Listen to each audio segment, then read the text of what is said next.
38. Reverte a dotação a importância de despesa anulada no exercício quando a anulação ocorrer após o encerramento deste, considerar-se-á receita do ano em que se efetivar. Artigo 39. Os créditos da Fazenda Pública, de natureza tributária ou não tributária, serão escriturados como receita do exercício em que forem arrecadados, nas respectivas rúbricas orçamentárias. Parágrafo 1º. Os créditos de que trata este artigo, exigíveis pelo transcurso do prazo para pagamento, serão inscritos na forma da legislação própria, como dívida ativa, em registro próprio, após apurada a sua liquidez e certeza, e a respectiva receita será escriturada a esse título. Parágrafo 2º.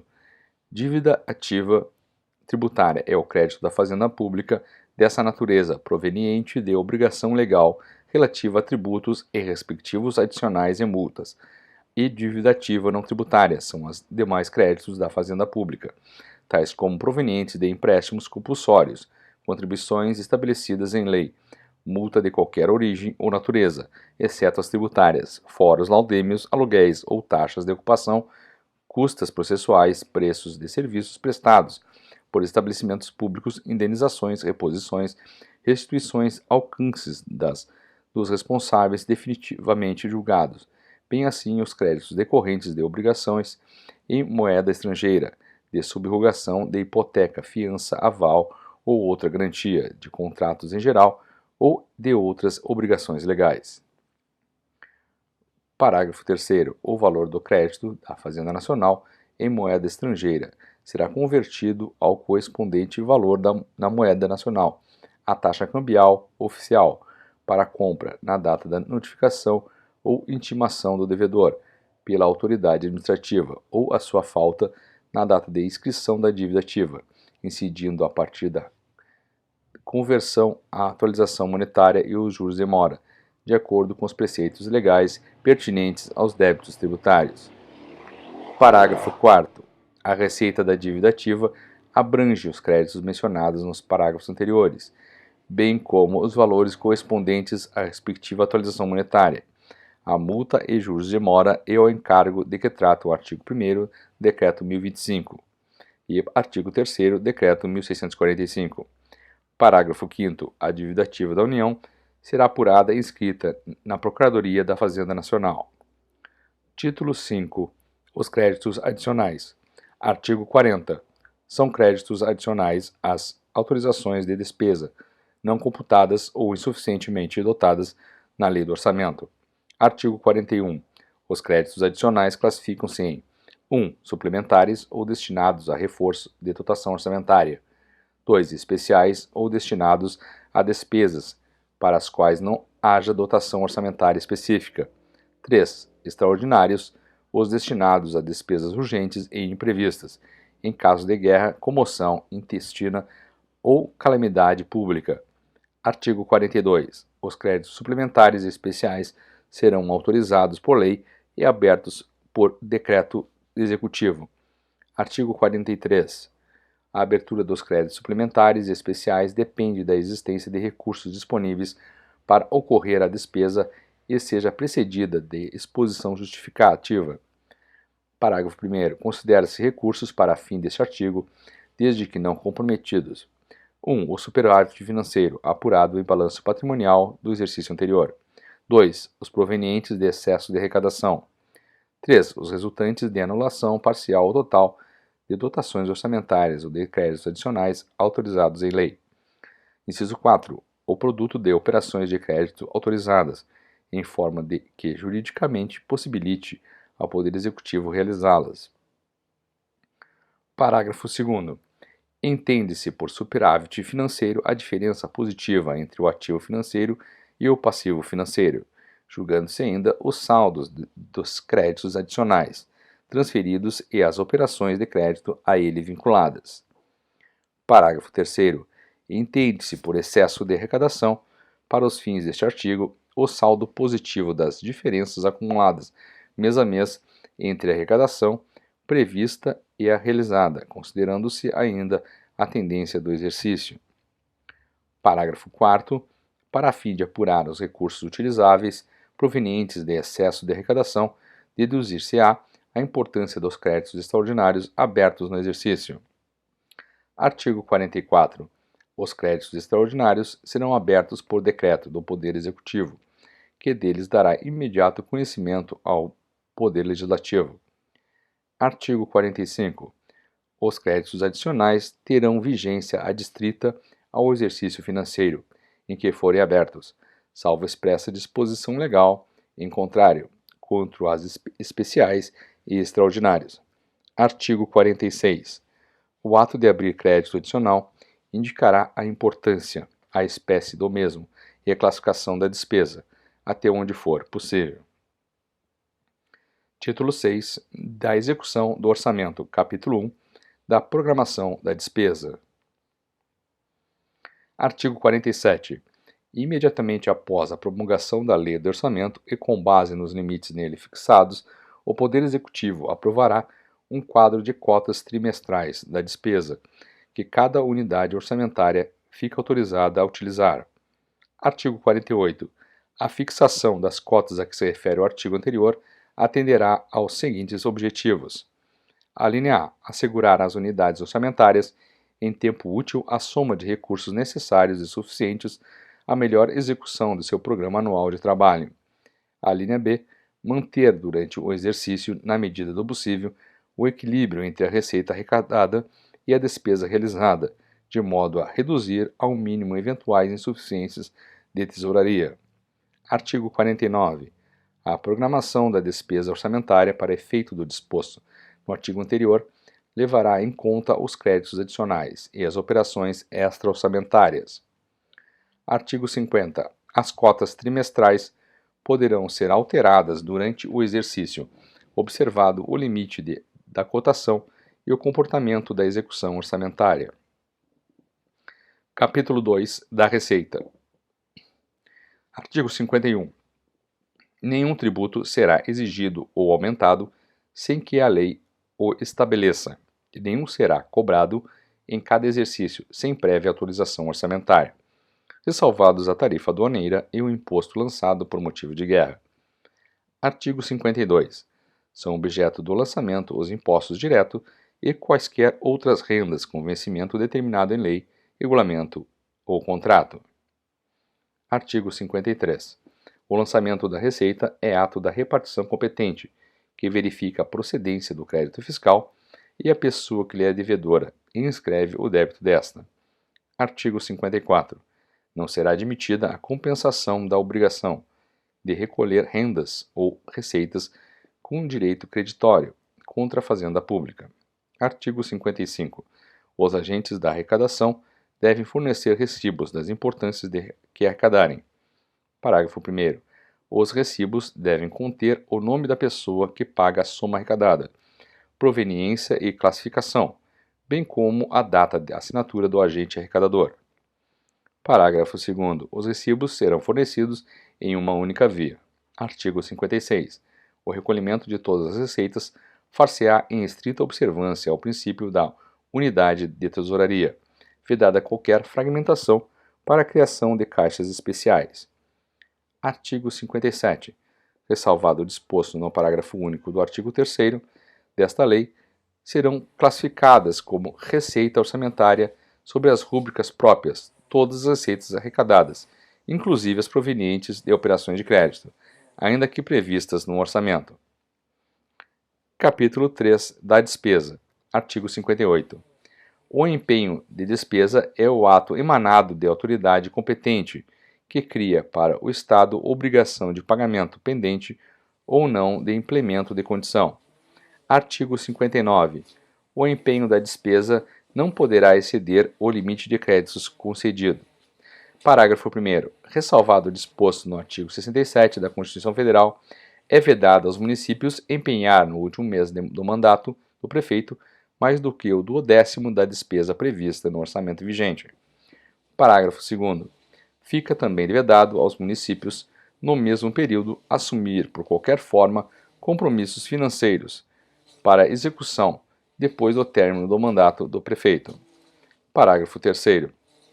As disposições dos parágrafos anteriores não se aplicam nos casos comprovados de calamidade pública.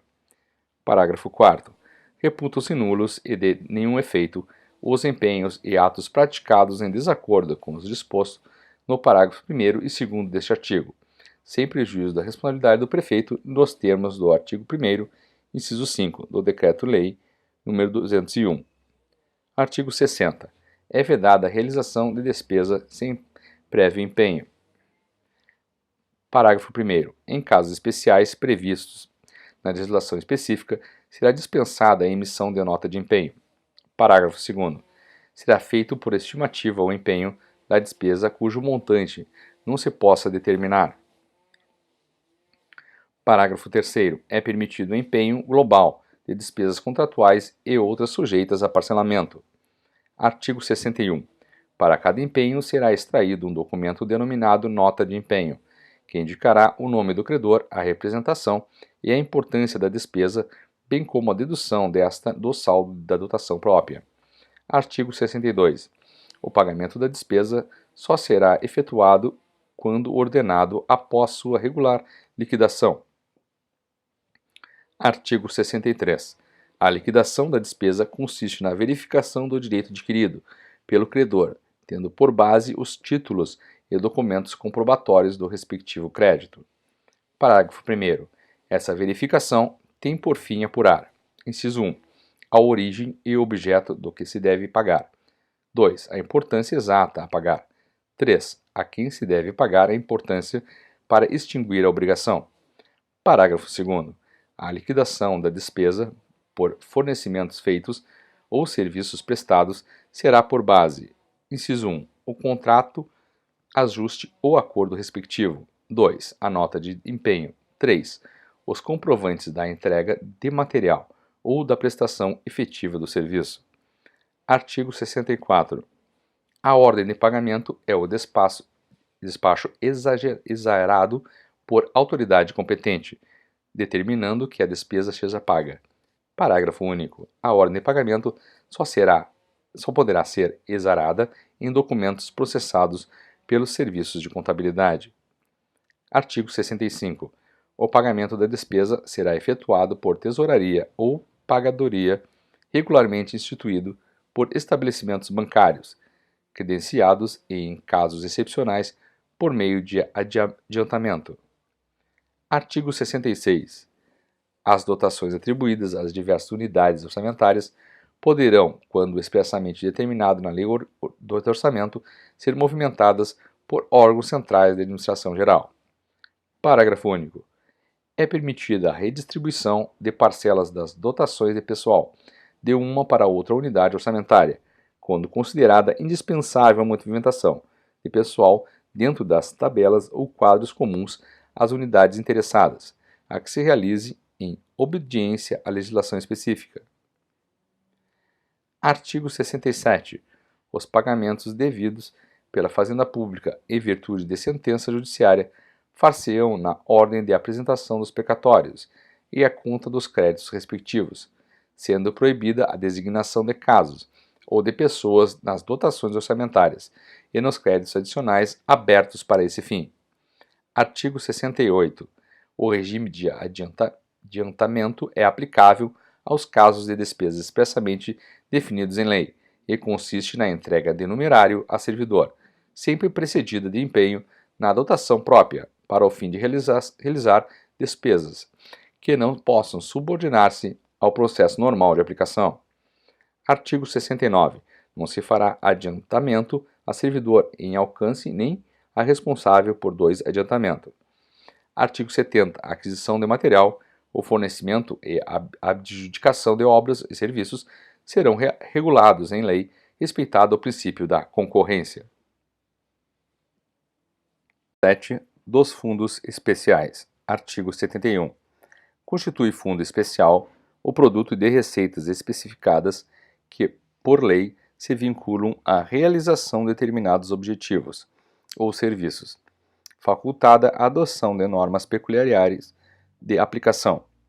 Artigo 72. A aplicação das receitas orçamentárias vinculadas a fundos especiais far-se-á através de dotação consignada na Lei de Orçamento ou em créditos adicionais.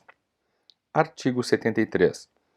Salvo determinação em contrário da lei que o instituiu, o saldo positivo do fundo especial apurado em balanço será transferido para o exercício seguinte, a crédito do mesmo fundo. Artigo 74. A lei que instituir fundo especial poderá determinar normas peculiares de controle, prestação e tomada de contas, sem, de qualquer modo, elidir a competência específica do Tribunal de Contas ou órgão equivalente. Título 8. Do controle da execução orçamentária. Capítulo 1. Disposições gerais. Artigo 75. O controle da execução orçamentária compreenderá: 1. A legalidade dos atos de que resultem a arrecadação da receita ou a realização da despesa, o nascimento ou a extinção de direitos e obrigações. 2. A fidelidade funcional dos agentes da administração, responsáveis por bens e valores públicos. 3. O cumprimento do programa de trabalho expresso em termos monetários e em termos de realização de obras e prestação de serviços. Capítulo 2. Do controle interno. Artigo 76. O Poder Executivo exercerá os 3 tipos de controle a que se refere o artigo 75, sem prejuízo das atribuições do Tribunal de Contas ou órgão equivalente. Artigo 77. A verificação da legalidade dos atos de execução orçamentária será prévia, concomitante e subsequente. Artigo 78. Além da prestação ou tomada de contas anual, quando instituída em lei ou por fim de gestão, poderá haver a qualquer tempo levantamento, prestação ou tomada de contas de todos os responsáveis por bens ou valores públicos. Artigo 79.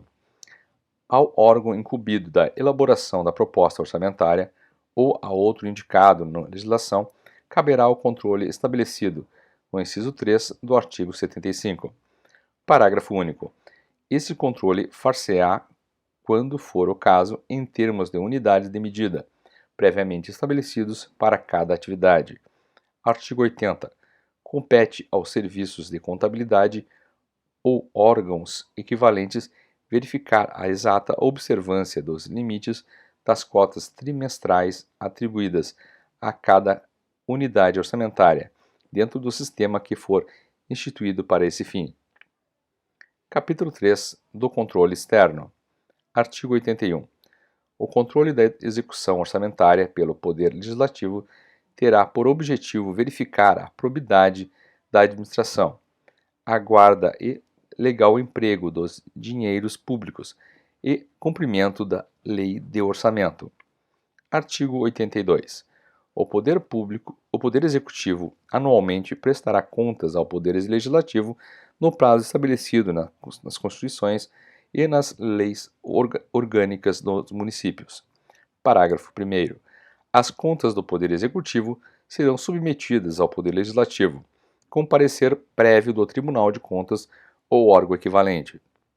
Parágrafo 2º.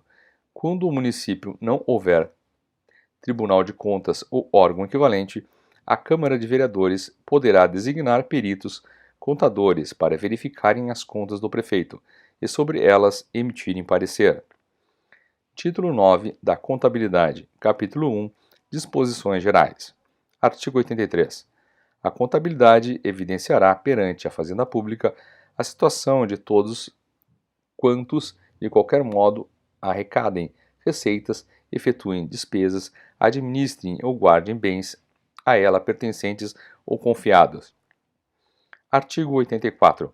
Ressalvada a competência do Tribunal de Contas ou órgão equivalente, a tomada de contas dos agentes responsáveis por bens ou dinheiros públicos será realizada ou superintendida pelos serviços de contabilidade. Artigo 85. Os serviços de contabilidade serão organizados de forma a permitirem o acompanhamento da execução orçamentária, o conhecimento da composição patrimonial, a determinação dos custos dos serviços industriais, o levantamento dos balanços gerais, análise e interpretação dos resultados econômicos e financeiros. Artigo 86. A escrituração sintética das operações financeiras e patrimoniais efetuar-se-á pelo método das partidas dobradas. Artigo 87. Haverá controle contábil dos direitos e obrigações oriundos de ajustes ou contratos em que a administração pública for parte. Artigo 88. Os débitos e créditos serão escriturados com individuação do devedor ou do credor e especificação da natureza, importância e data do vencimento quando fixada. Artigo 89. A contabilidade evidenciará os fatos ligados à administração orçamentária, financeira, patrimonial e industrial. Capítulo 2 da Contabilidade Orçamentária e Financeira. Artigo 90.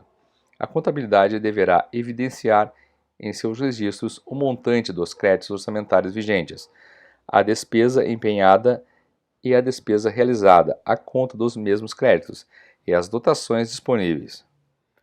Artigo 91. O registro contábil da receita e da despesa far-se-á de acordo com as especificações constantes da Lei de Orçamento e dos créditos adicionais. Artigo 92. A dívida flutuante compreende: inciso 1. Os restos a pagar, excluídos os serviços da dívida. 2. Os serviços da dívida a pagar. 3. Os depósitos. 4. Os débitos da tesouraria. Parágrafo único. O registro dos restos a pagar far-se-á por exercício e por credor, distinguindo-se as despesas processadas das não processadas. Artigo 93. Todas as operações de que resultem débitos e créditos de natureza financeira não compreendidas na execução orçamentária serão também objeto de registro, individuação e controle contábil. Capítulo 3. Da contabilidade patrimonial e industrial. Artigo 94. Haverá registros analíticos de todos os bens de caráter permanente, com indicação dos elementos necessários para a perfeita caracterização de cada uma deles, dos agentes responsáveis pela sua guarda e administração. Artigo 95. A contabilidade manterá registros sintéticos dos bens móveis e imóveis. Artigo 96. O levantamento geral dos bens móveis e imóveis terá por base o inventário analítico de cada unidade administrativa e os elementos da escrituração sintética da contabilidade.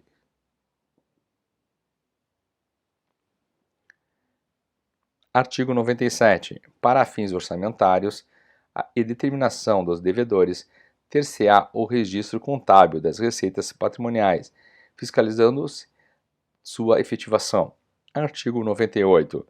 A dívida fundada compreende os compromissos e exigibilidade superior a 12 meses, contraídos para atender a desequilíbrio orçamentário ou a financeiro de obras e serviços públicos. Parágrafo único. A dívida fundada será escriturada com individuação e especificações que permitam verificar a qualquer momento a posição dos empréstimos, bem como os respectivos serviços de amortização e juros. Artigo 99.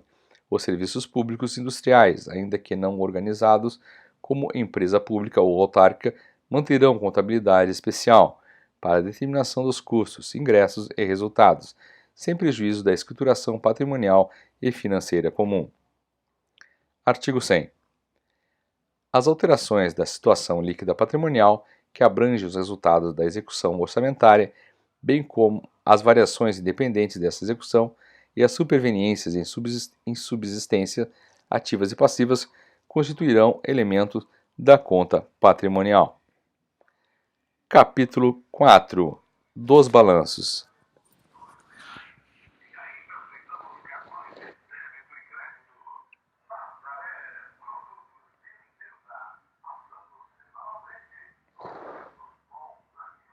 Dos balanços. Artigo 101. Os resultados gerais do exercício serão demonstrados no balanço orçamentário, no balanço financeiro, no balanço patrimonial, na demonstração das variações patrimoniais, segundo os anexos números 12, 13, 14 e 15, e os quadros demonstrativos, constantes dos anexos números 1, 6, 7, 8, 9, 10, 11, 16 e 17. Artigo 102. O balanço orçamentário demonstrará as receitas e despesas previstas em confronto com as realizadas. Artigo 103. O balanço financeiro demonstrará a receita e a despesa orçamentárias, bem como os rendimentos e os pagamentos de natureza extra-orçamentária, conjugados com os saldos em espécie provenientes do exercício anterior e os que se transferem para o exercício seguinte. Parágrafo único. Os restos a pagar do exercício serão computados na receita extra-orçamentária para compensar sua inclusão na despesa orçamentária. Artigo 104. A demonstração das variações patrimoniais evidenciará as alterações verificadas no patrimônio, resultantes ou independentes da execução orçamentária, e indicará o resultado patrimonial do exercício. Artigo 105. O balanço patrimonial demonstrará: inciso 1. Ativo financeiro. 2. Ativo permanente. 3. Passivo financeiro. 4. Passivo permanente. 5. Saldo patrimonial. 6. Contas de compensação. Parágrafo 1º. O ativo financeiro compreenderá os créditos e valores realizáveis, independentemente de autorização orçamentária, e os valores numerários. Parágrafo 2º. O ativo permanente compreenderá os bens, créditos e valores cuja mobilização ou alienação dependa de autorização legislativa. Parágrafo 3º. O passivo financeiro compreenderá as dívidas fundadas e outros pagamento independa de autorização orçamentária. Parágrafo 4º. O passivo permanente compreenderá as dívidas fundadas e outras que dependam de autorização legislativa para amortização ou resgate. Parágrafo 5º. Nas contas de compensação serão registrados os bens, valores, obrigações e situações não compreendidas nos parágrafos anteriores e que, imediata ou indiretamente, possam vir a afetar o patrimônio. Artigo 106. A avaliação dos elementos patrimoniais obedecerá às normas seguintes. Inciso 1. Os débitos e créditos, bem como os títulos de renda, pelo seu valor nominal, feita a conversão, quando em moeda estrangeira, a taxa de câmbio vigente na data do balanço. Inciso 2. Os bens móveis e imóveis pelo valor de aquisição ou pelo custo de produção ou de construção. Inciso 3. Os bens de almoxarifado pelo preço médio ponderado das compras. Parágrafo 1º. Os valores em espécie, assim como os débitos e créditos quando em moeda estrangeira, deverão figurar ao lado das correspondentes importâncias em moeda nacional. Parágrafo 2º. As variações resultantes da conversão dos débitos, créditos e valores espécie serão levadas à conta patrimonial. Parágrafo 3º. Poderão ser feitas reavaliações dos bens móveis e imóveis. Título 10. Das autarquias e outras entidades. Artigo 107. As entidades autárquicas ou paraestatais, inclusive de previdência social ou investidas de delegação para arrecadação de contribuições para fiscais da União, dos Estados, dos municípios do Distrito Federal, terão seus orçamentos aprovados por decreto do Poder Executivo, salvo se disposição legal expressa determinar que o sejam pelo Poder Legislativo. Parágrafo único. Compreende-se nessa disposição as empresas com autonomia financeira e administrativa, cujo capital pertencer integralmente ao poder público. Artigo 108. Os orçamentos das entidades referidas no artigo anterior vincular-se-ão ao orçamento da União, dos Estados, dos municípios do Distrito Federal, pela inclusão. Inciso 1. Como receita, salvo disposição legal em contrário, de saldo positivo previsto entre os totais das receitas e despesas. Inciso 2. Como subvenção econômica na receita do orçamento da beneficiária, salvo disposição legal em contrário, do saldo negativo previsto entre os totais das receitas e despesas. Parágrafo 1º. Os investimentos ou inversões financeiras da União, dos Estados, dos municípios e do Distrito Federal, realizados por intermédio das entidades aludidas no artigo anterior, serão classificados como receita de capital destas e despesa de transferência de capital daqueles. Parágrafo 2º. As previsões para depreciação serão computadas para efeito de apuração do saldo líquido das mencionadas entidades. Artigo 109. Os orçamentos e balanços das entidades compreendidas no artigo 107 serão publicados como complemento dos orçamentos e balanços da União, dos Estados, dos municípios e do Distrito Federal, a que estejam vinculados. Artigo 110. Os orçamentos e balanços das entidades já referidas obedecerão aos padrões e normas instituídas por esta lei, ajustados às respectivas peculiaridades. Parágrafo único. Dentro do prazo que a legislação fixar, os balanços serão remetidos ao órgão central de contabilidade da União, dos Estados, dos municípios e do Distrito Federal, para fins de incorporação dos resultados, salvo disposição legal em contrário. Título 11. Disposições finais. Artigo 111. O Conselho Técnico de Economia e Finanças do Ministério da Fazenda, além de outras apurações para fins estatísticos de interesse nacional, organizará e publicará o balanço consolidado das contas da União, Estados, municípios e Distrito Federal, suas autarquias e outras entidades, bem como um quadro estruturalmente idêntico, baseado em dados orçamentários. Parágrafo 1º. Os quadros referidos neste artigo terão a estrutura do anexo 1. Parágrafo 1º. O quadro baseado nos orçamentos será publicado até o último dia do primeiro semestre do próprio exercício, e o baseado nos balanços até o último dia do segundo semestre do exercício imediato àquele que se referirem. Artigo 112. Para cumprimento do disposto no artigo precedente, a União, os Estados, os municípios e o Distrito Federal remeterão ao mencionado órgão até 30 de abril os orçamentos do exercício e até 30 de julho os balanços do exercício anterior. Parágrafo único. O pagamento pela União de auxílio ou contribuição a Estados, municípios e Distrito Federal, cuja concessão não decorra de imperativo constitucional, dependerá de prova do atendimento ao que se determina neste artigo. Artigo 113.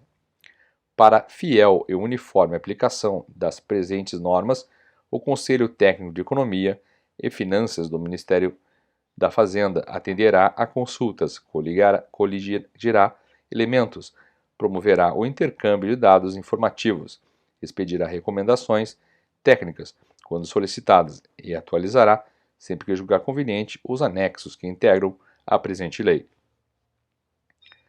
Parágrafo único.